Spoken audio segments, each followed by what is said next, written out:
match. So I think this is going to be a very rough start for Immortals.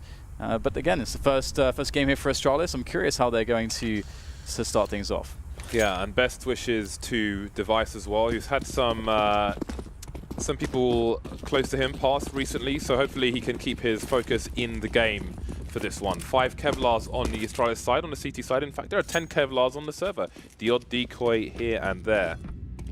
$50 perhaps down the drain on that one. So you can kill someone with a decoy explosion, let alone collision, but enough about nerdy decoys. The T's moving towards the A site. Device and Dupree backing off and haven't quite spotted these terrors making their way to their area. And Device at the ready with the USP. Some info. He hasn't got too many teammates here, and you hate to see that one. Just getting tagged straight away in the head. 10 HP, can't take any more engagements. 1 bullet and he's done. Has to let his teammates do a bit of work here, free him up a bit. Kirby could be the one here coming in from the flank, able to take down the player planting the bomb just in the nick of time there. The bomb has to be collected and the plant attempt has to come in once more. A lot of stress here for Immortals. Yeah, but there's stress for Astralis as well because they are 2 men down at this point. The bomb finally planted. There's lots of time to do so as well. Not so much pressure for that to happen, and all the pressure is on the shoulders of Kirby. This round is no time massage for the man. KNG tagged, but again, the numbers game is just too great, and they'll let one person peek, and that'll be Bolts, and he will do the job. So Immortals off to a good start, and that's going to be the hype train started straight away. Pretty much every member of that team is the Flavor Flav. They're all hype men screaming at their area, and the way the setup is in the studio segment, there is I don't know, maybe 5 meters separating the 2 teams, so that screaming may be heard. There may be even vibrations. And one thing this is, well, one of the reasons why this obviously is incredibly good for Immortals is to get this pistol round under their belt. Obviously, they need to be able to convert this next round, which could feature a force buy from Astralis. I think that is what they're actually going to be going for. At least I can see that. We see a scout on the device there as we have this technical pause on the way. But one thing that Astralis are really good on their gun rounds with is that aggression. Again, Kirby will get himself towards that bench position around the fountain, and he'll have some cover with him, and they'll play rifles around. Their device will be up there as well, helping out, and they can often do a lot of damage from these positions. So this is something that, again, Astralis, they've played so many high-profile over past games, and really shown pretty much the full variety of what they're capable of doing. So there is ample information out there as to how they play. But the question is, once again, even if you know what they're doing, are you going to be able to best them in the fundamentals of Counter-Strike to actually capitalize? That's really the question of this matchup here, and we'll see whether now Immortals can deal with these pistols and the scout of Device. Nice tag from Device to get things underway. And Immortals, I mean, we've seen a number of situations in rounds such as this, the second round, where there is a scout in play, where the scout does enough maiming that the pistols finish things off later on. So you saw that Device was, he was a lone ranger there, making his way up with the scout, doing some initial damage, which there's a fair chance that'll get finished off later on. Astralis playing in the sites. Again, when the map was new, many eco rounds, or force buys rather, from CT sites, they just stayed in sites, although Astralis now on the move towards Connector. I think they're going to boost outside Connector looking into the window. And there's another tag. Yeah. I think if there are 3 tags before an Astralis player is picked off, I would almost favor Astralis to win the round. And this in the past has been an issue for Immortals. If there's a scout on the map like this, the worst possible thing is to allow Device to just have free reign like this. You kind of want to group up, you want to use your utility, you want to prevent the scout from being able to get these picks because, okay, no kills just yet, but 2 tags, he can very well get another one. And those deagles, his pistols start to become incredibly deadly. Just 1 shot and you can get a kill off those things. Device, he's still alive at the moment, although these players are coming in. Another tag. So he's done a lot for his team here, but can they close down these weakened players? Yeah, this is huge damage. Glaive with a 2K. The numbers slightly in favor of Immortals, and now it's much better. Zipex alone with the 5-7. Bolts is still full health, and Henny really needs to wait for his teammates to come and join him. The time, though, that was really awkward. 7 seconds on the clock, but they make it work. And there's a very weird science around those rounds where there's a scout and the scout starts to tag people, because so often when we commentate these matches, we see the team with the guns just play slow, slow, slow, and the tags continue and continue. Yep. And I really feel like that weird vacuum you know, needs to be looked at, and how you approach with like an anti-scout strategy, in fact, when that kind of thing is going on, and it's got to be map dependent as well. Yeah, and it can be a double-edged sword to use smoke grenades in some respects, because then the pistols, if they're close, they can actually play around the smokes pretty effectively, and it can get a bit awkward. But we'll see. 3-man boost. Yeah, a cheeky 3-man boost, just with the USPs here, and just no buy whatsoever. Of course, from Astralis, they need this full save to buy in the next round, but. And one argument is, a lot of teams, they just say, you know what, we're just going to go monster tunnel. Use some nades. If they have a scout, there's nothing that they can really do, and we'll have the bomb down. So they eliminate a lot of variables that way. But Immortals, again, very passive here, and they just don't want to take any risks so far. And all they have really is one man, which is Steel, moving down through connector. And that can be dangerous when, you know, there's a lot of pistols on the server, because they'll often congregate around these close quarters, and Steels alone could give up an AK-47 potentially. He's the guy with the only grenades on the team, so definitely a risk, and Astralis are going to rotate here. In that respect, we have seen some development with the approach of T's on the anti-eco through connector, where they'll come in towards the upper area at the same time, and it makes life very strangling for the side. Got to be careful now. Bomb's been spotted for the CTs, and now the bomb has been lost. KNG simply hanging around too long. Like, why is he there that long on his own with the bomb? There are 30 seconds left. Fortunately, some more CTs have been picked off, so it should be salvageable, but they really need to get that bomb quickly. Kjabi's got an AK, Lucas getting picked off, and Henny has finally rescued it. But it's unnecessary errors like that which can be the difference between winning and losing. Like, you don't need to stand there and kill every single player, when if you die, they're a colossal problem for your team. Bomb has been planted. That's very true. And I mean, if Kjabi even just saves this AK, that is really huge. Into the next round, you're going to save yourself, obviously, the 2,700, well, even more than that, because if you buy up an M4, you're going to be spending 3,100 there. So really nice for Kjabi to, you know, save that additional money. Means more grenades, perhaps later on. The AK can make the difference, though. That's very true. M4, right? Absolutely, yeah. Two players shoot each other in the head. If you're first with the CTs and you have an AK instead of an M4, then that might be the round. And also with Kjabi, again, as I mentioned previously, he's often going to be, if they go for an aggressive play towards the fountain on the A side of the map, he's going to be the guy that's going to push towards the bench. So he's going to be the guy that will get flashed in, you know, to try to make that play. So at least that's typically how it has been in the past. I'm not sure if they've mixed it up for this major. As mentioned, they have taken a tournament off to prepare for this major. So there could be quite some changes, as it's once you're on the top, everybody's looking at you. Everyone's got all that data on you and how you play. You've got to be able to mix it up. Being on top is hard. So it's buy time, the buy round, they're all important. And for me, it's all eyes on Immortals. I'm going to have a personal focus on Immortals because I do feel like they are the underdog. So I'll leave you to focus on Astralis. That doesn't mean I'm commentating one half of the match, but I'm interested to see what they can do.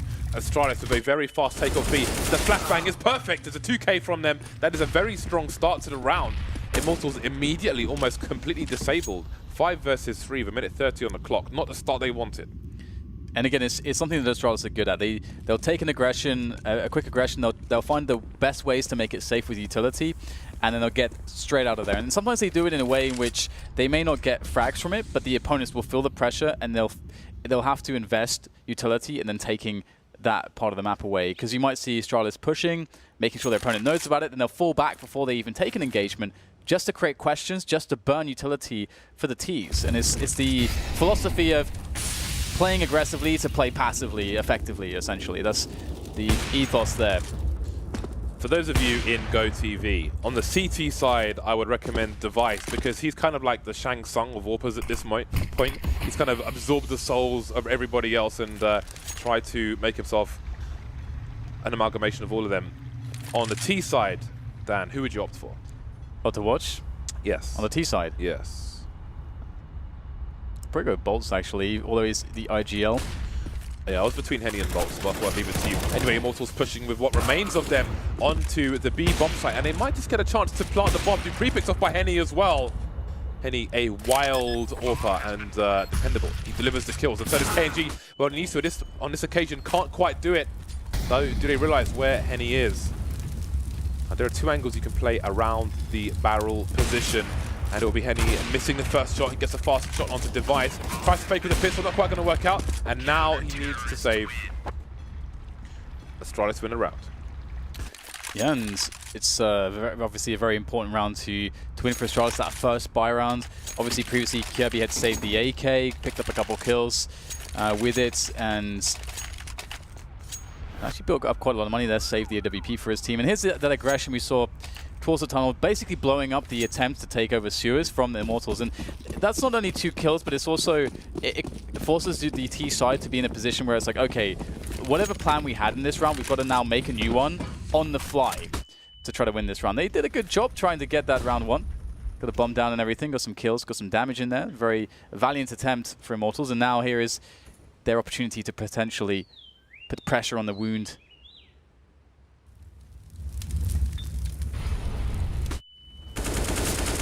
Dupree and Kiabi fishing towards long. Not quite getting anything, but again, that kind of presence will force Immortals' slow approach to this round to continue to be slow. There's a minute 10 on the clock, so we'll see how long it takes them to, for example, get towards the toilets position. Because Lucas, Henny, KNG haven't really moved just yet. And look, this is exactly what I was talking about. You can see that Astralis had like a 4-player investment, and it kind of looks like they're going to be aggressive. The T's feel the aggression, but then they fall all the way back without really taking any proper engagements for kills, and they completely change the setup. It's hard to read, and Boss doesn't care about reading it. He's just going to go for an entry play. Doesn't work out. Now Immortals are down to 4 men, and Astralis are really in control of this round so far, but there's still a salvageable situation with 35 seconds remaining. It's taken them 35 seconds to make their way towards the toilets as well, Immortals. So Astralis bought in themselves a lot of time, and now they're all passing Kiabi, and I don't think anyone's going to check this position. So if his teammates can employ some delay tactics, killing is a good one from Device, and Kiabi can come in from the back and completely shut this round down. Man, honestly, Astralis, they are so good on this. This is again why the desk was so kind of dumbfounded by the choice here for Immortals to go to overpass. I think, again, this is very early days, but that's a round which can show you how dynamic the entire team can be, because they have these aggressions. They've got, you know, situations also where when Device first picked up the AWP in the previous round, he's playing on B, and this is the thing with Device. You kind of usually expect him to maybe be anchoring around A long, but he actually just moves all over the place. It's very hard to predict where he's going to be, so to counter him, you can't really do it very effectively because it's so unpredictable. And here he goes. Oh, it's got a wealth of targets to go for. It's like a kid in a candy shop. Which one do I pick? And now Kirby's there to cover him as well. It's a massacre, James. Ooh, it is a massacre indeed. It is a tombola of heads rolling out one by one, almost at random. 4 versus 2. At this point, Kiabi's done his job, and Dupree is there. He's got flashbang support from a teammate as well. Now the grenades are flying in. He does not ban at balloons. There go the balloons. He gets tagged down to 1 HP. Nothing going the way of Immortals at the moment. 1 HP. Just one more. Could have been great, but it wasn't enough. I know there are some people at home who will get that 99 damage, and the next round they'll paste it in chat. 99 damage. Nobody cares. You've got to kill. If you don't kill, doesn't matter if it was 99, 97. Nobody gives a crap. I think it's going to be interesting to see how Immortals will sort of survey the situation, because in the interview we saw that there's been preparation here for Immortals, a lot of preparation. Of course, it's the major. Of course, there has been, but it's specifically for this team and map.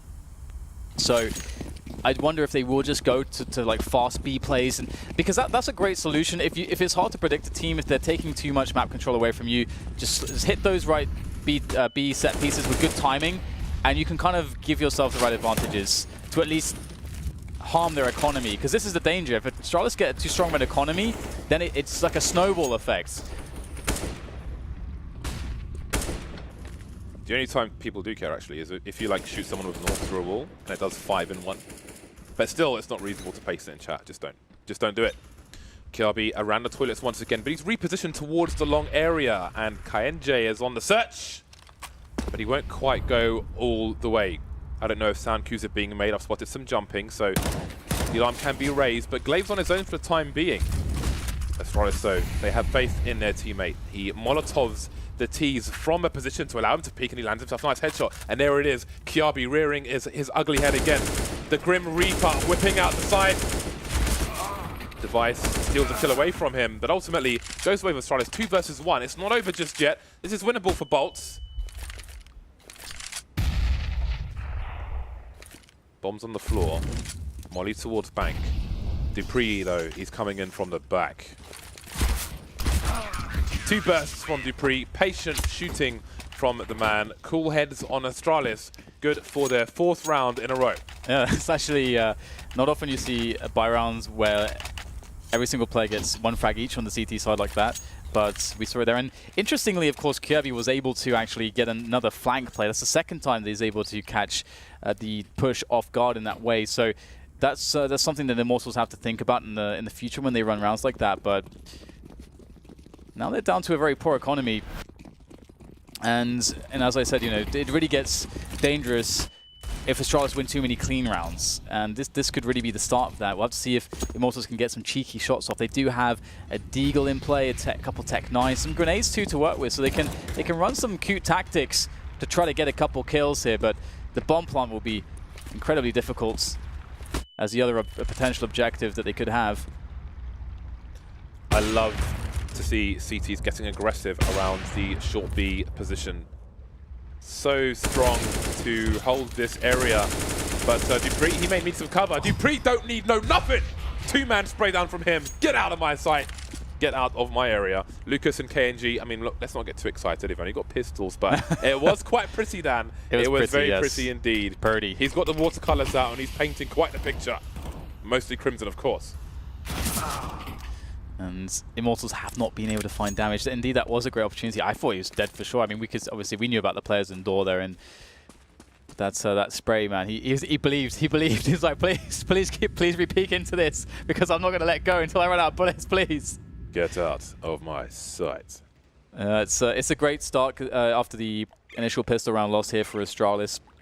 And one thing that we haven't seen just yet is that one play that I mentioned where we see, you know, the flash over for, or it's, in some instances actually, if the other team is afraid of device AWPing. Ooh, nice frag there from Lucas. Picks up a gun actually to hold that for a moment. But yeah, if the other team is afraid that device is AWPing from the party area and they won't rush players into a fast timing into that angle that you would be holding from there, that actually allows Kirby again to move onto the bench past the fountain. So I'm waiting for that play from Astralis. It hasn't been shown yet. Can I just note, at the end of that round, the closest person to the AWP who was carrying an AK rescued the AWP, and a 2nd player ran behind that player to rescue his AK as well, which is really awesome. That is just great to see. It's all about the small things. It is in, although, well most of the time. That's pretty big thing, to be honest. Immortals took a tactical timeout, which has now expired. It has concluded. It has come to a close, to an end, and the game will resume. A conclusion. Just combine the 2 words there. I'm a wordsmith, James. A what? What did you say? Conclusion and a close. I just combined both those words together. Conclusion. There we go. It's just. Look at this spray. It's not nice. It's nice. Oh, he got a pat on the back, James. He deserved it. He deserved that. It, yeah. Ooh. And Device may feel like he deserves another kill, but he may have to wait for it. Again, short B. Oh, they're doing more than that. Kirby and Dupree, they've got somewhere to be. They're on a push. We haven't seen this since the days of CLG with Mr. I'm a Pet, now long gone. Nice early pick from Dupree.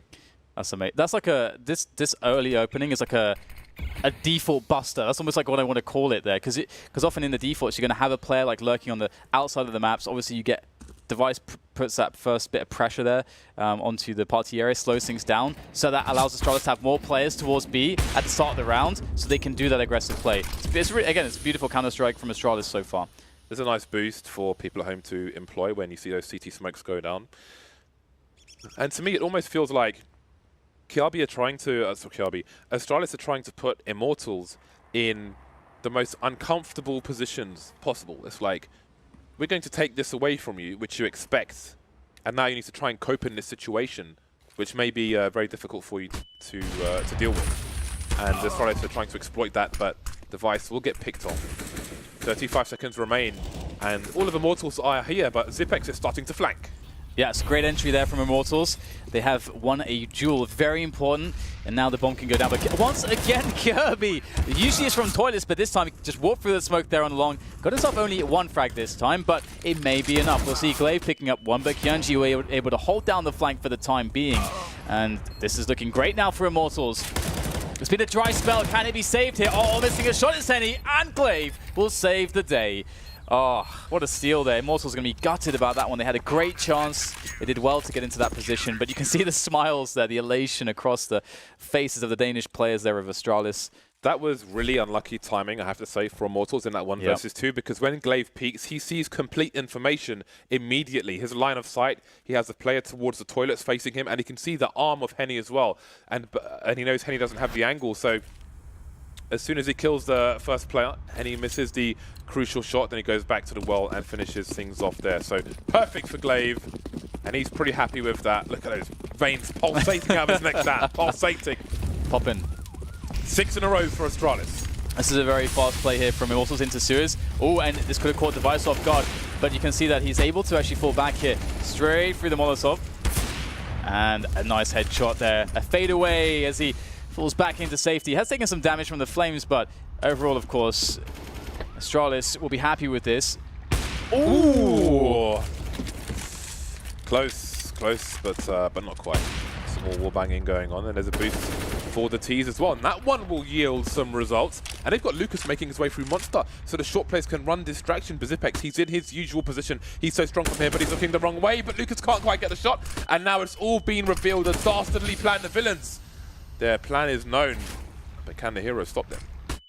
Yeah, it's so important to have a player like Lucas there, just going for the play. So, all right, just going to make something happen right now. Gets that positioning, finds out that he can get his team in onto a bomb plant. Smokes all over the place, making Zipex's life a bit awkward, but he knows he just has to delay and hold on to this forward position. Whoa, what on earth was that? Henny takes down both Zipex and Glaive. Now the Vice trying to respond here, whiffs the shot. You can't be doing that though. And now Kirby, he's just going to inspect his weapons. Not really much else to do in this situation, waiting by the door at the moment. A 1 versus 4, not really something that he can realistically expect to win. Yeah, and despite 6 in a row, they don't really have the money to try and take as many weapons away as possible. He could really do with saving this one for his team. So, indeed, the villains will prevail in this situation. Villains because they're T's, not because they are from Bulgaria. 4th round on the board for Immortals, finally, after 6 from Astralis. So, let's see, 3 players survive for Immortals, so they can spread the wealth and buy grenades as well. In situations like that, you definitely don't want to be surviving with only 1 player, just as the CTs did. So opportunity knocks for Immortals. They could break Astralis in this round. Yeah, and again, I really like this. That's an insane double right there. Again, it's just like, how do you... It's just ridiculous. Nice. Beautiful stuff from Henny. Unexpected frag, but one he will be happy with. And it is something that, you know, I was looking for with Immortals, like that, those B players. I really wondered how they would handle that. And I love that they were confident to go brute force in. I have no idea how Lucas found that one. I think it's through the smoke, perhaps. Or no, actually around the side. Device perhaps out there for a bit too long. So we're crediting him for not overextending or being a player that characteristically doesn't tend to overextend. But there, you can see that it was abused. He was abused, and now he's on the bench for this round. On the bench. Zipex alone towards the A site. Kiabi and Glaive with a connector play. Bolt's rotating away from the B-lurk, it seems, just in case there's a flank from the CTs. And there have been so many. Now the teams watching their backs all over the place. Lucas picked off, but so has been Zipex in the trays. KNG moving through the bank position. He's got a nice angle on Dupree, but will he stay on it? He's got 2 places to look at, and he continues to push forward, and that might end up being a problem. But it seems he has found somewhere to settle.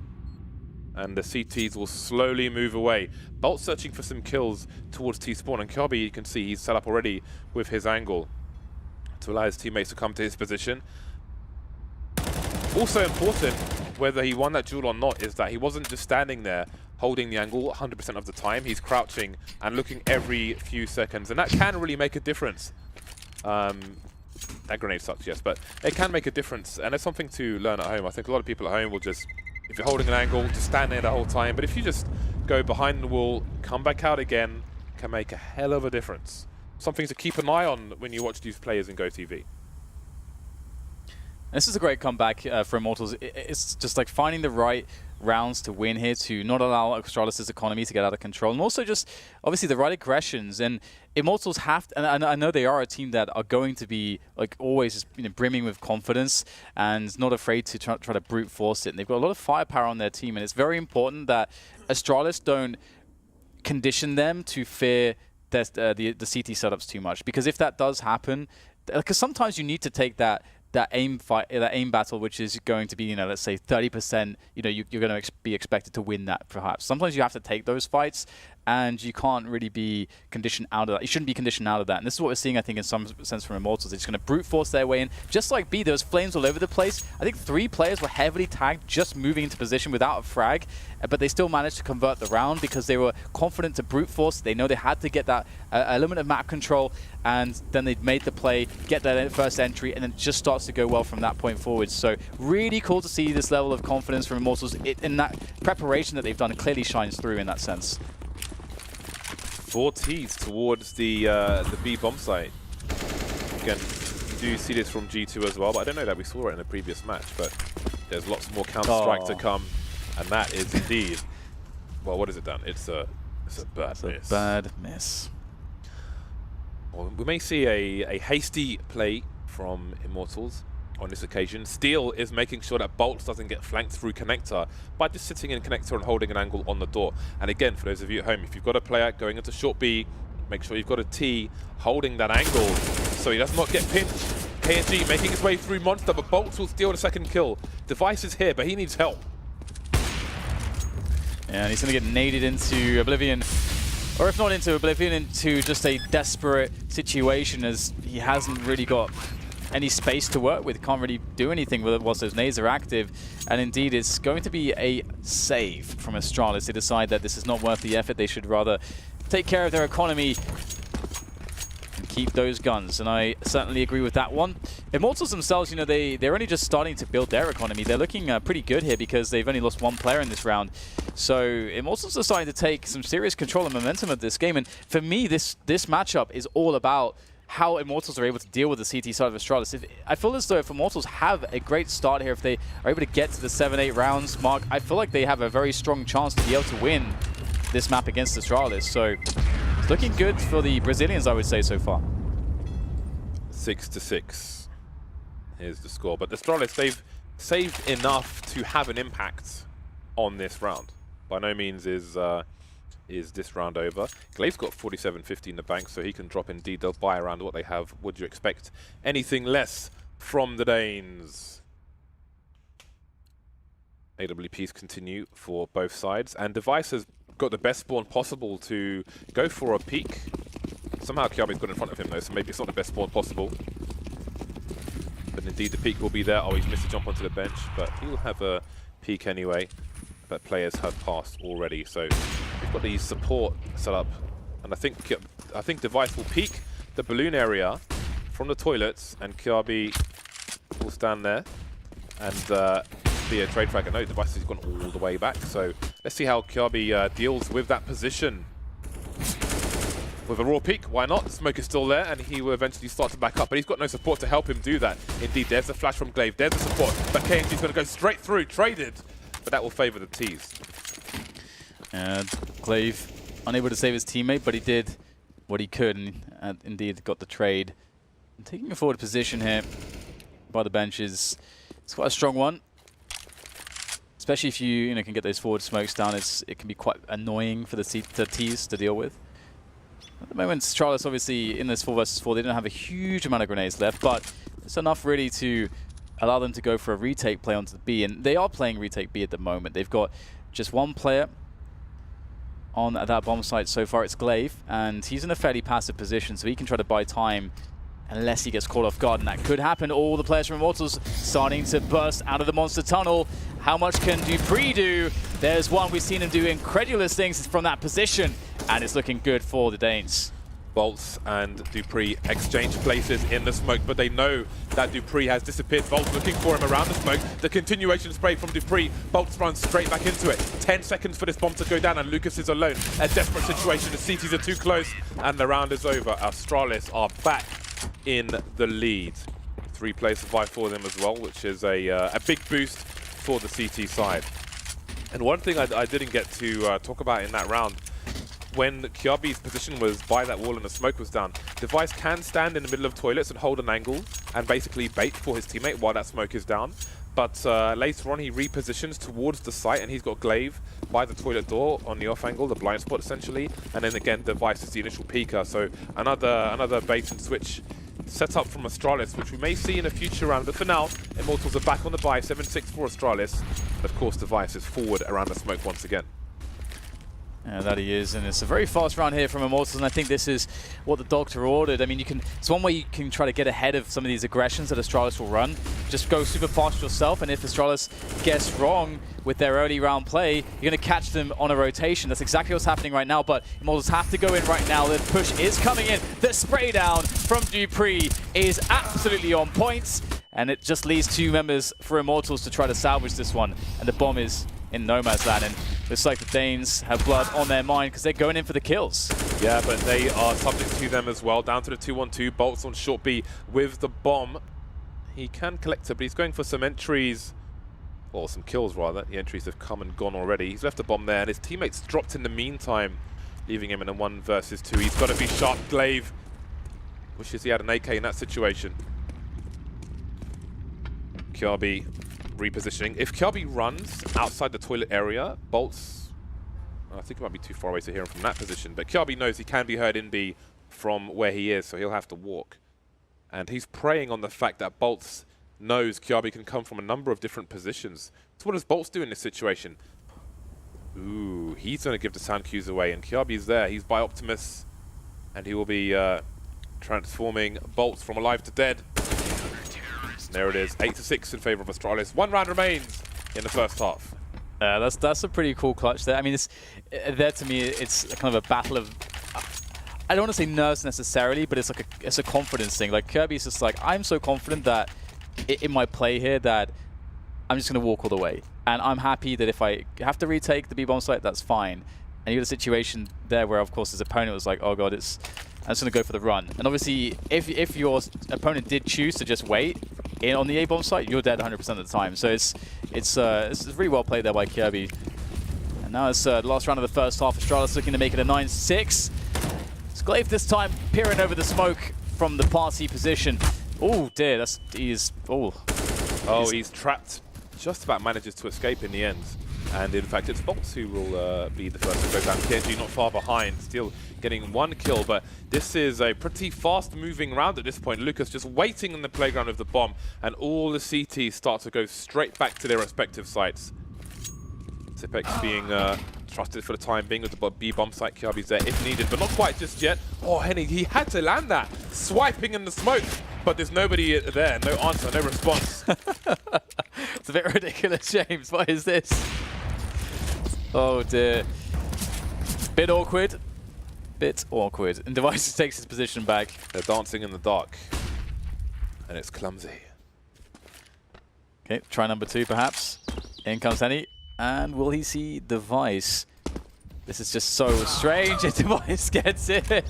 But you weren't expecting that. I don't even know like the level of mind games there. It's just like, what do you, just how do you prepare for that? Oh, the timing! Man, yeah. Unreal. The timing in Counter-Strike is always quite something, but it's a 4 versus 1. Ultimately, it's a 4 versus 1. Now it's a 3 versus 1. The Device is heavily tagged. He's had some fun around this area. Again, we've got that bait situation. He knows Device is there, but his teammate is ready. The coordination from Astralis is sharp. It's very sharp indeed. It's glorious. It's shiny. It's on a shelf, in a shop window. It's great done. It's beautiful. Absolutely, and I think one thing obviously we can notice that Device did have a struggle here or there to hit some of the shots which you'd normally expect him to hit. So let's see if his team will lift him up, as they seem to be doing a pretty good job at the moment. Immortals, though, as I said, I feel like 6 rounds is so very workable for them. I think that CT side of Astralis is the most scary thing, I would say, to be up against. Also, if you start the map that way, it's one thing, going against it on the second half, but if you start that way, what if they do have a really crazy CT side, which they have often had in the past, and get like a 12-3 scoreline on you? Then it's really hard. Steel went 2 for 11 in that half. He's having a bit of a mare, as we might say in London. A night's mare. Landon. He's having a bit of a mare, mate. A bit of a mare. Cotton chips, please. 9-6. Indeed, they've got a fighting chance. Dan. D-A-N, Dan. Don. As opposed to what, Dan? Why else would you spell that? Why was the specification required? Don't know, man. Specifically, it's a flow of D-A-N. consciousness. It's a flow of consciousness that requires the spelling of that particular 3-letter word or name, if you will. The match is it's about to get underway. So we have 4 Kevlars on the Astralis team. Glaive has not purchased quite yet. Steel will have a defuse kit and 2 flashes. And Glaive indeed will be the grenade man on his team as well. 13 kills for Glaive. Really good. He's top fragging along with Kyabi as the in-game leader. And there was a time back in Karrigan's reign on Astralis when he would be doing the same. But it is in the hands of Glaive now. He's in the driving seat. All aboard. Grenade is being deployed. Smoke and a flash for Glaive later on. Zipex lurking outside the B bomb site while 3 players try to do work on A. Oh dear, very scary situation. Lots of Glocks jumping in your face. Never a good look. In your face. And now we got a 5 versus 4 here for Astralis. And one of the great things here is, you know, they've closed the distance somewhat. The thing is that this last kind of 100 meters, well, not necessarily 100 meters, but this last little dash towards the A-bomb site on long is really problematic. So I like that they're just deciding, okay, you know what, maybe there's a response from Immortals that's double back into more close quarter engagements, which they can find towards B. And that said, though, Immortals have a nice setup ready and waiting for them. Oh, they are quite peppering, but haven't really found the stake. Immortals got themselves 1 kill, and now the numbers are dwindling for both sides. And now we see the bedlam, the anarchy of a pistol round, the variance, the back and forth. Immortals with 2 players, and the T's all over the place. The bomb attempt hasn't come in just yet from Astralis. You wonder if they were considering a rotation. Either way, the kills will come in for the Danish team, and they make it to double figures. I felt like there weren't many headshots in that pistol round. I feel like there's a lot of there weren't as many as you would normally tags. find, for sure. Yeah. But indeed. Just around. 10 to 6. We've got 4 UMPs on Astralis. It's pretty interesting stuff there. The Mac 10 on Dupree, so that means Dupree is going to get the information for the team. He's going to be the expendable player. He's going to try to find out where these force buying players of Immortals are lurking, so his teammates can avoid those areas. Ooh, Kyobi getting the ding, but not the dong. Just the bell rung once. There's some more bells being run on the overhead train track. Warning signs. Don't throw your grenades because they will be blockerinoed. Pistol spam will, well, it's Lucas actually to go down to half health, but we are waiting for the eventual push from Astralis. It is coming in from the short B position. So far, so good. Never mind. That changes very quickly indeed and then goes back towards their way. Another round is over. Yeah, I was going to say, I don't know how you commentate that because it's like, you said like 3 words and you can't even adjust, James. You can't, there's no time. Indeed. Everyone's dead. But what there is time for, once we go back into the game, is some appreciation for the trees, the plants, the foliage on overpass. I just noticed, Dan, that there's like overhanging plants in T-spawn. That's beautiful, man. Yeah. Look at the trees. Look at that tree. That tree kind of sucks, let's be honest, but there are much nicer trees around the map of overpass, and I like that. As a fan of trees, look at that overhang. Look at that. That is glorious. Disguising the ugly vent, which serves no purpose in this regard. Beautiful stuff. Well, away from foliage for a moment, and back into UMPs and pistols. Dupree with an opening there towards bolts. Obviously, the full save is in play for Immortals, so it's not a happy time for them at the moment, it could be said, because Astralis, they're just able to chill with these weapons, make some money, make some bank with the UMPs. And again, Astralis are, you know, one of the teams that are very disciplined. They're very routine and drilled when it comes to playing anti-ecos. So it's rarer that you'll see them sort of put a foot wrong, so to say, and lose too many players in a round like this. Slowly making their way towards the A site. Interestingly, it's I think compared to some A sites on different maps, I think it's somewhat difficult to throw a Molotovs onto the spots on the site where you would argue they are needed without being completely exposed for potential quick peek. So in that respect, it's interesting the pushes into the site on the anti-eco. There we have Mr. Glaive on the left and Mr. Henny on the right. Ooh, Lucas. Got that double AWP, man. It's Lucas. We got that double AWP on the CT brothers. side. I knew it wasn't Henny, I don't know why I said Henny. Anyway, 12 to 6, double AWPs indeed. Not many grenades, but definitely double AWPs. And Astralis have got the perfect counter, rushing into the B bomb site. What can you do about this, Immortals? They're in there, and they're being forced back to CTs. This is really awkward stuff from them. I wonder if this is a read, that this would be the buy, and as you mentioned, the perfect response and counter from Astralis. Very smart if that's the case, but otherwise, hell of a retake on the hands of Immortals. However, they've managed to pick off Kirby. They've got a man advantage now, but much more is to be done as they look to gain positioning. Kianji able to help them out there, taking down Dupree, but there's much more to be done from this vantage point. Ooh, oh, another fantastic shot there from Kianji as he peers over the top of the balcony with that AWP and device. He's got so much damage to do here, but he's stuck in the corner by the sandbags, and he is going to be left there. That was, considering the adjustment we saw him make, that was a really sweet shot from Mr. KNG. Damn, that was nice. But what's not nice from Immortals is a 5-round deficit. There is much work for them to do on their CT side. So we'll see if they're able to do it. Lots of money on the Astralis team. Here we see. Ooh, give it to us. Here we go. There's one. Oh, there it is. Boom. That's satisfaction right there. So quick. And what an important shot as well. And a very pressured situation. And it has been said by the members of Immortals that he is an incredibly confident player to play with. So it's good to see that he fears no man. We see a trade very early on here between the two teams, and a passive response from Immortals. But a very fast response. Astralis just really booking it straight up towards the A-long area. Oh, Bolts turns away, still gets a kill and a dink. But there's a trade there from Device. This is an insanely fast round. Another very quick round indeed. Many players have been lost. Steel is miles away. He is miles away from his teammate. He needs a bucket to get there in time. Maybe Lucas can hold things down. Bomb's going to get planted. And Astralis will start to wonder, where is Steel? Why hasn't he made an appearance here? And maybe he will make one soon because Glaive is exposed. Down he goes. That leaves Device with the AWP. 2 for him to find. Smokes it down, and Steel could replenish that smoke. He's got one in the hole.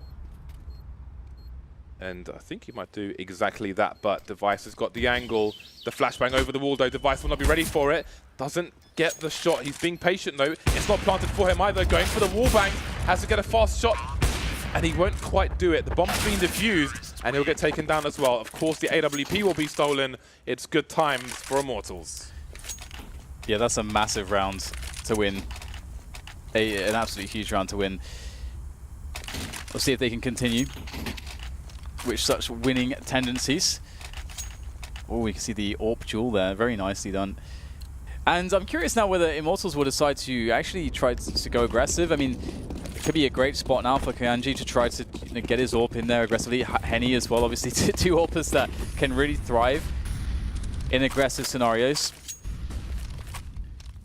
They are going to actually play fairly passively at the moment. And Astralis will develop some control quickly towards Connector.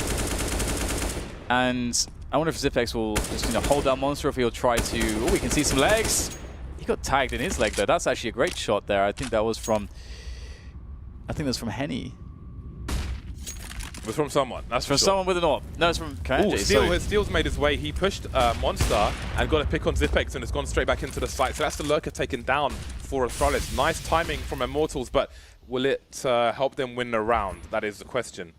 We see some shortcomings from Astralis. Dupree on the CZ. Not less than ideal for him. Device towards long. Nobody peeking just yet, though. Henny announcing some, letting off some warning shots. I was going to say his position, but there are 2 AWPs on the server for Immortals. KNG towards the B bomb site with Steel in tow. 48 seconds for Astralis to take this back. And here they go. With the cover of smokes, they will emerge onto the A bomb side or try to. Oh my Henny God. absolutely devastating this push. Lucas comes in, denied by Glaive, but Glaive, he's lost too many of his comrades. Oh, that's a very nice fadeaway shot, but 30 seconds to go. And this is a very hard situation to play. Obviously, Immortals, with all the information, they know there's no play back into the B-bomb side. Oh no! No way. Glaive makes his way in, finds Kianji, completely catches him off guard, and now he must know that the player's coming from the toilet's position. Glaive with it all to do here, with the right reads, going back towards Bank here. It's planted for him. Now he's actually in advantage. It's Steel who has all the work to do. As he makes his way in for the ace. Can he make it happen? No, it's Steel to clutch it, to save the day for his team, and that would have been an embarrassing situation to lose, but Steel has got it all under control, saving his team from being aced by Glaive. Damn. I mean, that was so crazy when KNG was backing up towards long because Steel was already on the stairs of Connector, so they know he can't go to the B bomb site, but of course, he could be in the toilet's position, or he could be in long. KNG backs off to long, and that's almost a round gone. Almost, but not quite. 3 rounds between the two teams. Astralis have taken a tactical timeout. This is 3 rounds in a row for Immortals, and it's 3 diffusers as well, which means that Astralis are getting to a certain point. They're having a certain level of success, but it's not more than that. They're not going further than that. Immortals, again, it's their first time in the major. Finally, it's overdue. It's hard to believe, isn't it? It's actually just, whenever, like, for example, Redo was saying, the debutants, it's like, it's just really weird to think, again, that it's taken them quite so long to get here, and obviously... But what better way to start it than baptism by fire, playing the reigning, defending champions to channel my inner Paul Heyman. 3 rounds between the two teams. The tactical timeout has expired, but the match is still paused, so I don't know if this is technical or what's going on, but to look at what the situation is on Astralis, it is pistol time. The money is less than ideal, but they have the 3-round buffer. But Immortals, you do wonder how far they can go in this particular best of 1.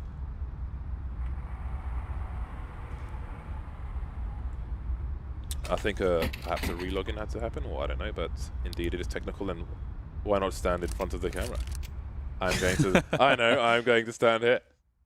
This looks like a good place to stand. Yeah, look, he's got a white mouse. I haven't seen one of those in a long time. Do you have a white mouse? No, I think it's cool, though.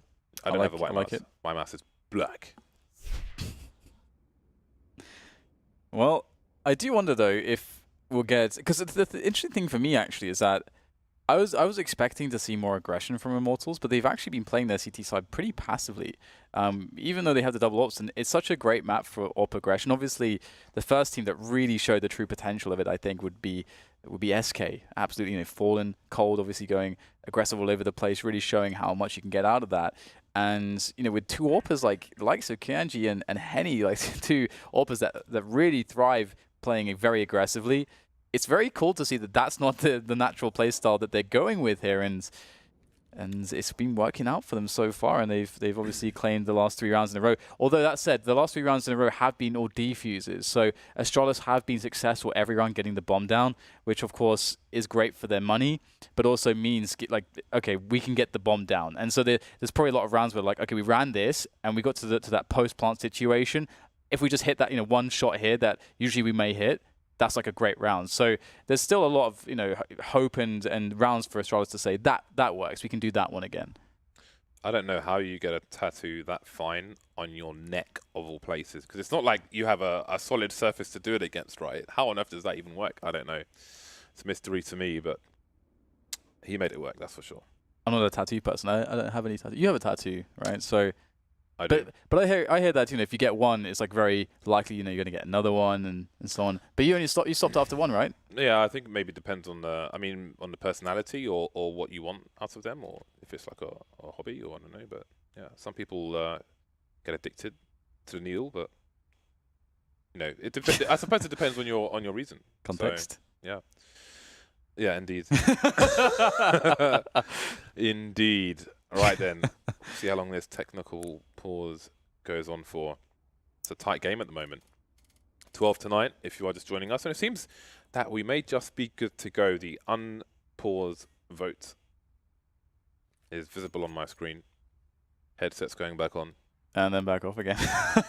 I wore one of those once when go. I did a helicopter tour of London. Yeah. And it really felt like being in a tin can. I was not at my most comfortable, I'll put it that way. But it was interesting. The thing for me actually in this game is that I feel Immortals are in a position. Obviously, this round is incredibly crucial because they have a full buy. They got the AWP onto Henny at the moment, but they have no money left. So this is if Astralis are able to somehow win this round. I think Astralis are going for a half buy here. Immortals are in a horrible position. Immortals 100% have to win this round. They have to do so really with surviving with like 4 players. I mean, they can't really lose more than 2 because their economy will start to get so taxed, and Astralis will just have so many opportunities to break them down with their rounds. And again, because they've been getting so many successful bomb plants, there's a lot of rounds for them to go to where they know that they can get a good advantage to actually get a win here. So I feel like Immortals, they have a lot of potential here, but they're walking I feel like they're walking a tightrope. You know, they're walking the razor's edge. On a side note, I like that PGL have put surfaces on the table. I mean, obviously the table is a surface in itself, but like, for example, there was a time where I would put a drawing board, or whatever they're called, like an art board, under my mouse pad. So I always had a consistent surface because I played from more than one location. Like I had a computer at work as well, so I had one in both places. And I heard that from someone that wasn't Nothing, that Nothing would do that as well. I don't know if that's true or not, but you know, interesting tidbit. Now you see those PGL boards. It's pretty cool. Lots of small detail in player environments that you have to consider. Yeah, one detail is if you, like me, turn up to groups and your mouse breaks in the first match, that you're gonna have a bad tournament, James. Yeah, that happened to me, and I was really depressed because I couldn't replace it. No one else had that mouse, and I was just like, well. When I first went to a LAN, right, I was obviously just a young idiot pleb, and I used to play. I had this Mahogany Effect MDF table, right, and I used to play on it with no mouse pad. So when I went to LAN, it was just like I had no idea what was going on. How do I calculate my sends? I didn't know what was going on. It was just a disaster. You pleb, James. Yeah. I can't believe you've done this. I was reasonable online as well, for my community at least, not maybe in the grander scheme of things. Anyway, 12-9, and we are back into the game. The AWPs, the double AWPs, are still in effect on the CT side, and it is indeed pistol time. Round was restored, so pistols will be bought again for Astralis. They've got some Molotovs, so it seems there is an execute to be had. I would guess the B bomb side then, because I think they would need more smokes than they have bought. Yeah, no, I think that's absolutely correct. And you see the Molotovs as well. Like, they're going to buy things for purpose in that respect. You know, Molotov for water, for barrels, for jungle. Like, they have all the Molotovs. Or even potentially, instead of maybe jungle, maybe the Molotov on the short position first to allow to slow the CTs down and taking sewers. I think you're absolutely right here. So we'll see if that's the case. We've got 3 players going towards the B-bomb side at the moment, so it might not be a really fast one then. But they should very well finish on this B-bomb side. With the Tech 9s as well, it's a very good option. But the CTs are taking sewers aggressively. This creates problems for Astralis because they can't really challenge it effectively. Yeah, I like how KNG just brazenly opens the door and peeks at the AWP. Perhaps they have a good read on the most Astralis can offer in this round, but the most will start with a Deagle kill. And now KNG is going to get taken down in the rotation. It's a 5 versus 3, and they've picked up an AWP and Kevlar and, an M4. 3 kills now for the Astralis side. What a complete disaster, but Bolts, maybe he can bring it back. Yeah, tossing an HE in there, it's going to whiff, gets the flames in there, also going to not be too useful here. In fact, it actually sort of helps the T's in some respect here as they now get the smoke down. Bolts trying to close the distance quickly here. Going for another smoke, trying to pressure the bomb. M4 comes out, it's not good enough though, it's down to Henny here. He is a quick draw with this AWP, often uses like a shotgun, goes for the no-scope, misses, and it's gonna be the pistols, the Tech 9s that completely catch everyone off guard. And that entry frag from Dupree was pristine, James. I want to see how on earth he found an angle for that. That is a completely insane. And then it was just a disaster after that, man. It was a complete disaster. It's like, well, let's have a look at the shot first. Whoa, that is pretty godlike. I think he had a slight geometric advantage there, but it's only so minimal. The other guy has an AWP, so it doesn't really matter. Look what it's done to the economy of Immortals. They've got Mag 7s coming out. It's a force buy. It's force buy territory for them. They were in such a good position, and now their position has been taken away. once I went fishing, right? Okay. And I didn't have any fishing stuff, and I cast my line out, and a swan was flying past, and it closed the line of the swan, and the swan crashed into the bank. That is what I would call a disaster, Dan, and that's how I would compare what we just saw in that previous round. Was that the first and last time you went fishing? More or less. All right. Astralis 13 rounds now, and in the previous round I sort of said, okay, Immortals have to win this round with 4 players live. As you can see, the result of just losing that round outright, it is not a pretty sight. And Astralis, all they have to do is just run just a regular good anti-force by round, and they should be good to go here. Steel and Lucas tried to run boost over Monster, and it just completely ended in failure in the meantime. So it seems that everything good that was happening for Immortals has disappeared like the rabbit in the magician's hat. 46 seconds remain for Astralis. KNG moving through the long area, common position for anti-ecoing Ts. And Glaive is almost on his 6 just by chance. KNG peaks. That was sure to happen. Kiabi had a great angle. The numbers start to dwindle. Yeah, and you can see that Astralis, after taking that initial map control, they're taking the forward positions away. They hold. They just hold, they wait for a push, they get it from KNG, and now it's time to go for Astralis. They send the Zipex in for information towards B, and this is kind of funny actually, because ideally he actually catches players there and keeps them from rotating, but in fact actually it's a free bomb site, but there's no time to rotate back there anyway, so it's kind of a funny mistiming as it were. So everything's fine though. Immortals were not able to get to the A bomb site quickly enough to really cause too many issues, or did they? We get a nice frag there from Steel, but still they got to go for a defuse. There's no kit. The spray down is in play, and that's going to be a wrap. 14-9. Astralis only 2 away now from taking Overpass away. It looks so good for Immortals, but now it's all looking quite grim. Yeah, it's looking less than ideal, to put it kindly.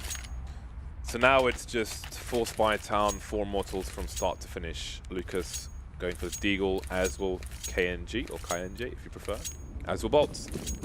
Henny with the Scout. It is actually officially Hen 1, but he does not mind being called Henny. Obviously in the West we're used to the 1 being an I and so on and so forth, so people just adapt.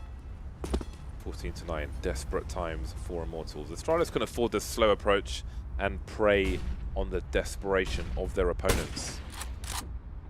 And he's spotted towards long, unable to have the success that Device did so far, that is, with these scouts, when he needed it in the first half. But there's plenty of time to try and get some tags. And he's one of those AWPers that's like really, really good at...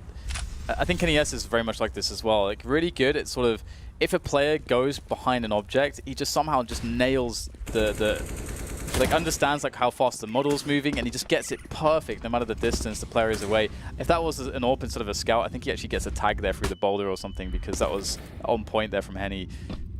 But alas, he was on the mere scouts. Doesn't do too much from that range through objects. This is a very tense stuff here for Immortals. Astralis looking to close in onto match point here, and they're once again running an anti-force by round. They're moving up towards toilets and long as well, and using all their grenades in the utility to make everything safe. And they are soon to the A-bomb sites. There goes Bolts. Steel and KNG just now rotating from the B bomb site, and let's see, there's a wall of smoke. 3 smokes long through the A bomb site, but opportunity is slowly being lost. Oh, it's going to be hard for them to stop Astralis from getting... Wait a minute, they've just got themselves 2 kills. So 3-on-3 though. They've still got only the Scout and the 2 pistols, and the bomb's planted on the other side of the boxes, but the kills continue to rain in. What the hell's going on? Glaive getting tagged, and there's Henny again with the Scout. Henny with 3 kills. Where did that even come from? The man's good with a scout. He's good with a sniper rifle, James.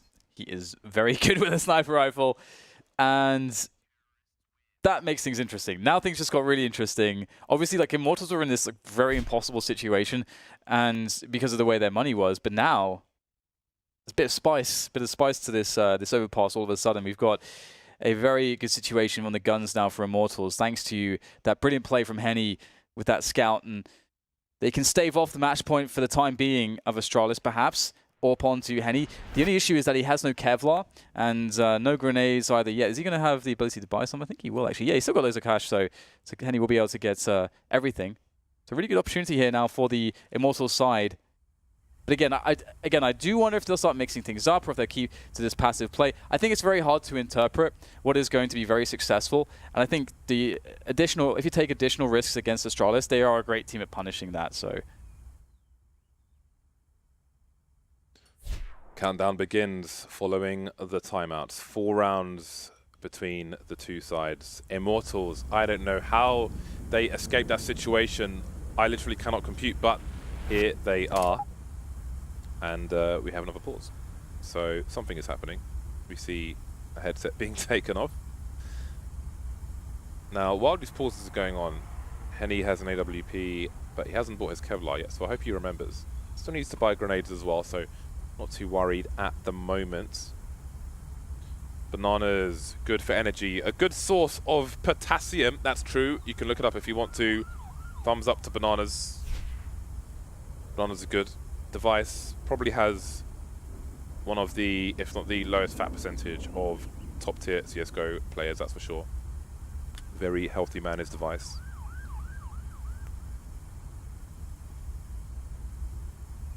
So hopefully we'll be back into things soon. Maybe it's the earbuds. Maybe it is the earbuds. Interestingly, a few weeks ago we saw that Stewie used kind of the kind of earbuds in-ears you would use if you were in a studio or if you were on a stage, for example.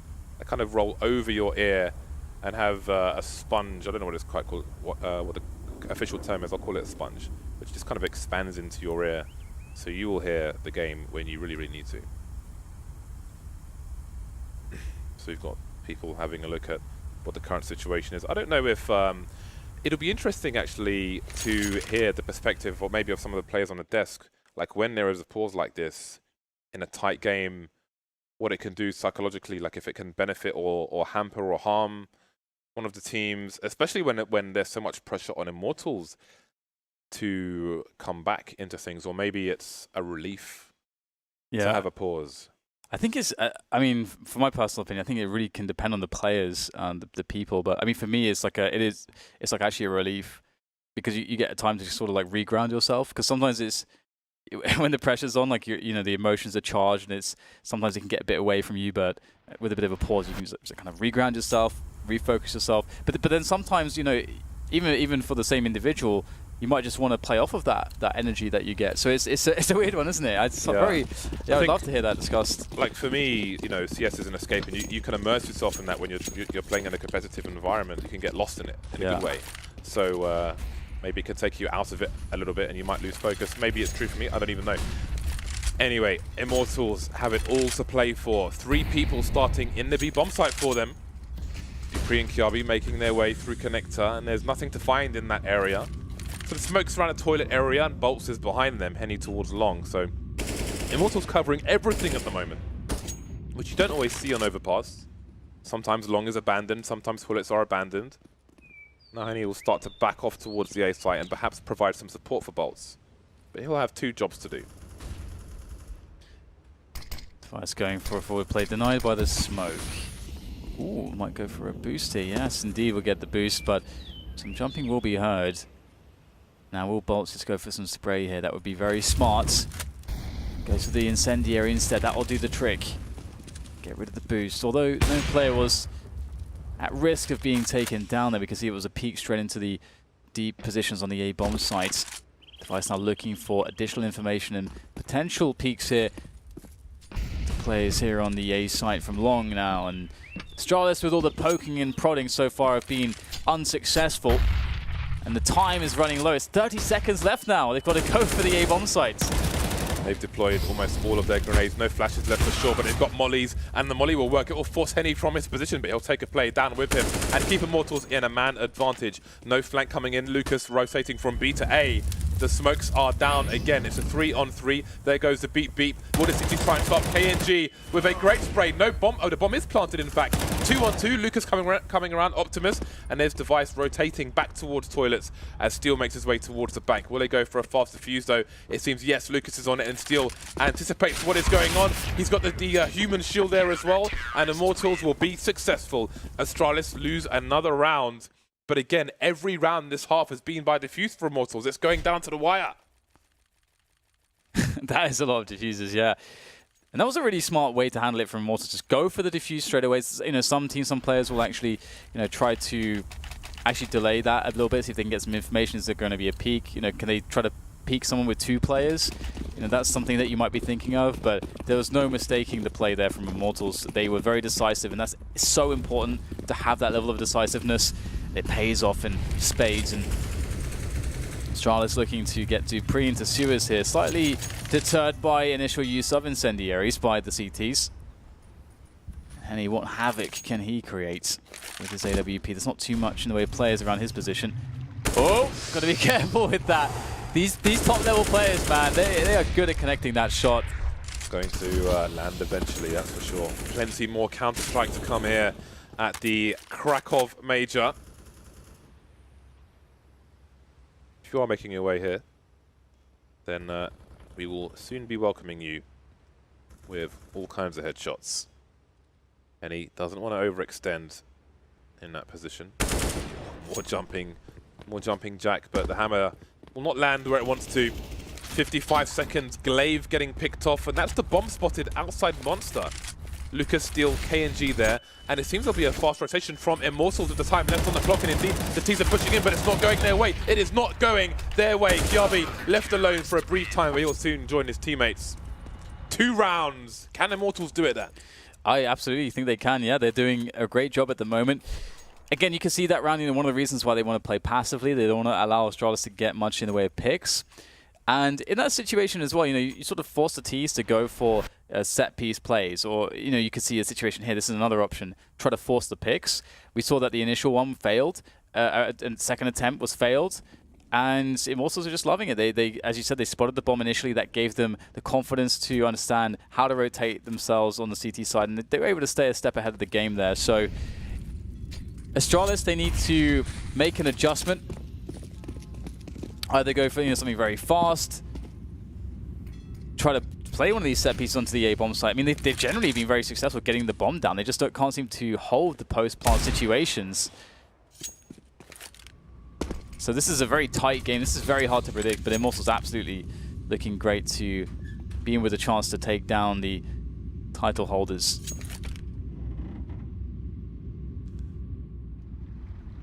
No grenades remain for the T's. Just pistols. Dupree has a deagle. That's a big point, but it's Glaive leading the charge with Zipex behind him. Slowly emerging. They can play the numbers game now. Immortals, they've got some grenades though, some high explosives, some Molotovs, and they can use them to flush these players out. Glaive taking a big 80 damage. There's another high explosive being deployed. The numbers don't last long. Now it's Kiabi alone with the deagle. Playing an off angle. We'll see if Immortals choose to search for him. Again, the T's haven't invested too much, so Immortals don't need to be terribly concerned. Kiabi won't get any kills either, but the job has been done. They got the bomb down. 1 round now between the 2 sides. Zipex has enough to drop an AWP, but no.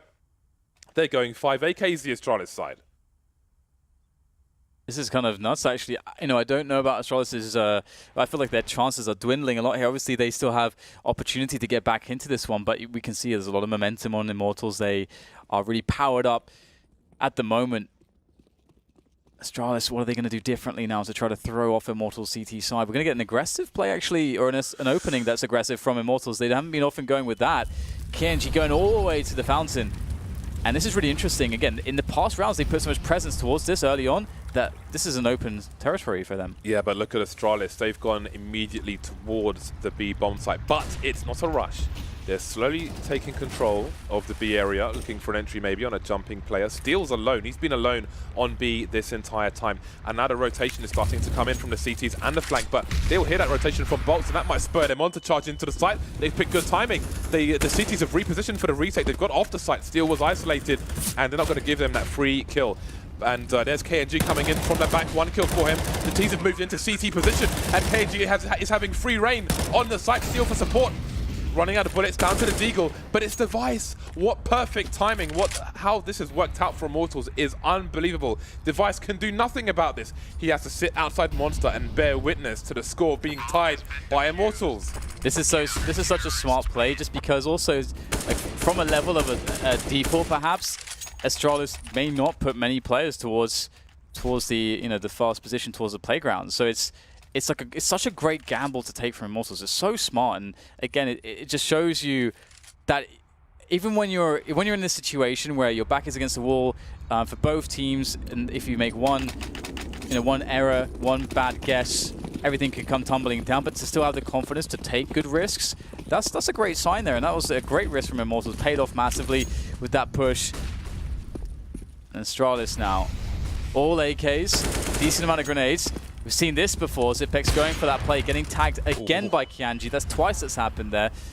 Doesn't work out for him, but Astralis now looking towards a passive, or rather a slow map control play towards the A side of the map.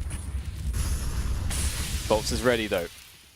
Bolt's in a high-risk situation, and it's going to pay off in absolute spades for him. But he can't really leave this position. He gets 2 kills for it, though. That's massive damage done. There could be a match point soon. There's time, though, for Astralis. But what there isn't is personnel. There's a 2-man flank.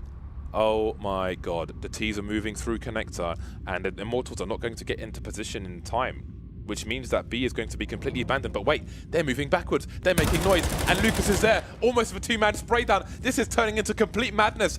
Astralis, they have to run towards B. They have no choice, whether it's a trap or not. KNG slowly rotating.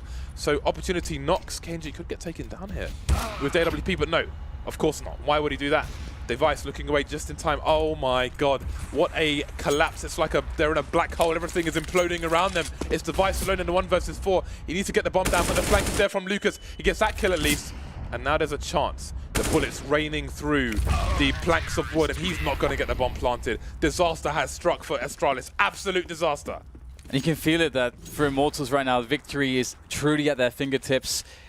Double up here for them. They have had so much success on the CT side. They've had so many correct reads on how they should play their aggression. These countless flanks that they've been picking up. I shouldn't say countless. It's been, I suppose we can count them quite easily. But I mean, like, just move on. Yeah, we can see that it's been so important. And Astralis now, they're in a spot where I wonder if they've been getting into their own heads a little bit, because where do you turn? If every move that you make, your opponent's making the correct counterplay, like in the way in which they are, and Astralis also haven't been able to really take map control in either a fast manner, or a manner which gets them frags, or a manner which even allows them to get good damage onto their opponents. So again, we saw Zipex like multiple times getting tagged in the legs when he goes for the pressure towards Monster, and generally it's been a bit of a struggle. So it's really interesting to see how Astralis is going to try to work their way back into this. They must win this round to get that overtime. Immortals on the cusp of something great, but it's never over until it's over. And Astralis had enough money to buy it. One of their players had $7,900. Most were on around 4K. We see the shortcomings in Glaive's UMP. Astralis playing the numbers game in connector, and Defects, I think, might have flashed for them unless they did it through the window. Either way, Kiabi's going to get an opening kill onto KNG. Steel and Lucas are on the B bomb sites. But Bolts and Henny are very far away with positions on long. So if a rotation is required, Astralis are going to have a lot of time to capitalize on a 4 versus 2 on the B bomb site. There goes Zipex in through Monster. Steel sliding up the ramp there, and that's going to be a great opening. Gets himself number 2. Trades all abound, though. Will leave a 2 versus 3 situation in favor of Astralis, actually. They have a great situation close plant. There's a flank coming as well from Device there through A. He's going to take his time about it. Doesn't have to do too much here. Henny, oh, he whiffs the shot. And there you go. Overtime on Overpass here, Astralis. Oh, they can breathe a huge sigh of relief there to get to overtime. And overtime is so fantastic for them. It's the big reset button. Immortals so close, but Astralis say not quite. And that 2K on the B bomb site was massive in that round, but they still don't make it there. Not yet. So we've seen some tournaments recently which have had 3 rounds a half in overtime and $16,000. That is not the norm. That is, at this point, I would say an experiment, which hasn't been favorable. It is, a lot of people haven't quite liked it, but we are at the major, so it will be the standard $10,000 starting money, 3 rounds per half, also referred to as MR3. MR5 being 5 rounds a half, but I don't know that anyone runs that at the moment. So indeed, it's MR3 10K, not the 16K you've seen elsewhere. I like it. Gives you more sort of accountability to your economic choices. As if you do lose the first 2 rounds, and you do invest quite a lot in those first 2 rounds, as Immortals have, you don't have any money on the 3rd round, and so you're kind of on a weird UMP pistol buy. Yeah, and we see the double AWPs from Immortals. Double AWPs from a CT side on the first round of overtime, I would say, is an all-in play, because it almost always decimates your economy in round 3 if you lose by elimination. You know, round 2 can differ, but a lot of the time things will suck on round 3. But they don't suck right now, not for Immortals. Henny starting as he means to go on. Dupree getting decapitated. Bolts is in an unexpected position, so Immortals are continuing their momentum. Almost a 2K from Bolts. He did good damage, but will it pay off for them? Yeah, it's looking pretty tumultuous here. We get another frag there coming out of Monster Steel, just going straight forward for that one, leaving this into a 3 versus 2. That's a very cheeky aggression there from, sorry, rather a 4 versus 2, not a 3 versus 2, a 4 versus 2. That's a fantastic situation to be in for Immortals. They can play, 2 bomb site. They can try to stack more towards the harder site to retake, which is A, which is what they might consider doing. Also, I think Steel has put himself in a position where he can very easily hear any footsteps towards the A side of the map, towards toilets in particular, and we'll see Astralis looking for the wrap hit onto the A site. 30 seconds to go. This is going to be really tough, though. There's AWPs to deal with. And there's one. Shadow. Yes. That is, just makes life even worse for him. He's exposed, and he doesn't even know it. There's a photographer in the bushes, and he's got all the info. 16 to 15, Immortals take the first round. A much needed first round when you're all in, as we previously mentioned. Astralis back on the buy, device on the AWP, and the money indeed starts to dwindle for the T side. So this becomes even more important for them. The pressure is increased, it's compounded, it's multiplied.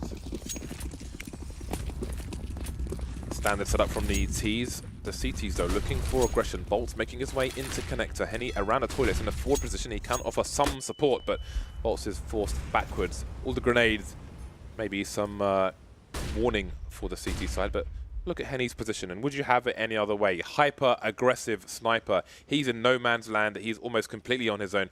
KNG is coming in for some support moving forward, but he's flashed off in the meantime. And now Henny's trapped behind the smoke. Fortunately for him, nobody's towards long, but the CTs don't know that. So Bolts is forced to come up long to try and support Henny in case he needs it. This is getting awkward for Immortals. They still do have Henny in a close position. He's one of the AWPers in this world that is going to be able to deliver greatness from a position like this, but will it be this time? Oh, that is so fast from Clave. The IGL of Astralis really making his mark on this game, top fragging, I believe, quite effectively, quite ahead of the pack there with 29 at the moment. There was a big problem, though, for Henny in that he knows he couldn't scope because it would give his position away. Speaking of which, device is being taken down and Bolts can back off, but that's why it was so awkward for Henny. He can't even, if he scopes, I think he gets a kill there, but he can't scope because he knows people are around the corner and it compromises his position yet more. So just a really awkward situation for Henny, but the round continues. 27 seconds left, and Astralis not committing to anything just yet. The bomb's going towards A, despite a kill towards B, and indeed the full rotation is there. But Lucas is pushed straight through Monster. Will the CTs rotate in time? Oh, he goes to the peak. Very fast entry there from Dupree, the man to make it happen. And he's going to make the bomb happen as well. That's a great kill there, straight through the container. KNG looking for another one. He pulls out the AWP once again. The quick draw, not quick enough for Mr. Dupree there, as we'll see Lucas on 5 HP. And with that amount of health, he's probably not feeling all too confident about his chances in this one. But they'll give it a go. But it will be Dupree with an excellent round there. 3 kills, entry frags, defensive frags. Dupree with a great round indeed. 16-16 now as the team's tied up. I don't know what to think of Henny's positioning in that round. Because yes, he is an aggressive AWPer, but that was very, very isolated, it turned out, and very awkward.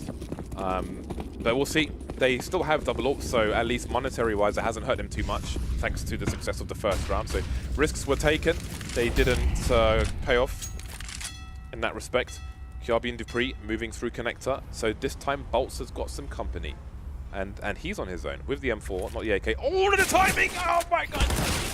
I actually could see on his camera, he was looking at the radar right then when that happens as well. So it's, yeah, that definitely hurts. That hurts. We can talk about that in a moment as we have Henny once again in toilets backing away. Oh, Steel at it again, so cheeky with these shenanigans on these monster pushes, and he's got the bomb. That is just massive. Oh, really fun, so much diversity there. But we're back into the game, so let's talk about that. 18-17, if you're just joining us, you've missed quite the battle, and Astralis really, I think, in some ways, lucky to find themselves in this position where they currently are. Yeah, indeed they are. Immortals up against it now. Match point has come and gone, and now it's been handed to Astralis in this situation. And again, they will continue with their push, but Bolts might be ready for it. In fact, he's able to back off, and I mean, either he runs away or maybe he goes towards where the music is and tries to play an off angle. But no, Dupree will rip his face off. And this essentially forces Immortals to go one way, which means a flank might be inevitable unless they choose to go and fight towards B. But their lurker's gone. Maybe Lucas will be their new lurker, starting to back off. I do wonder if you'll head towards the B bomb site. A minute 5 on the clock for Immortals. And Astralis ran this exact same round with a slight difference before, where in the previous one they stacked way more players towards B. They pushed Suez and Monster at the same time, and they had Device playing aggressively early on towards Fountain. So it's a very similar type of aggression, but they just made it a little bit safer generally, and they didn't have Device playing so aggressively with the AWP. So again, it's so a team like Astralis, they have so many different variants of the same sort of strategies that it can be difficult to ever really put your finger on what they're going to do. So it's very important that you can just like find a way to force your game style. Immortals have been quite good at that on their T side. So here they go in towards B. There is massive time pressure here for Immortals. They've chosen to rotate towards the B bomb site. They've only got 3 of their 4 players there, with one playing the cutoff towards the connector position. 16 seconds and they haven't had a single engagement. They barely fired a bullet. Lucas taken down as well. They still need to make it onto the side and plant the bomb. The bomb falling down the slope. They're going for the fight, and that's a complete disaster for them. Astralis took the round away from them almost before it began. 19-17, crisis averted. Immortals on the cusp of a great statement to make in their first match of their first major, but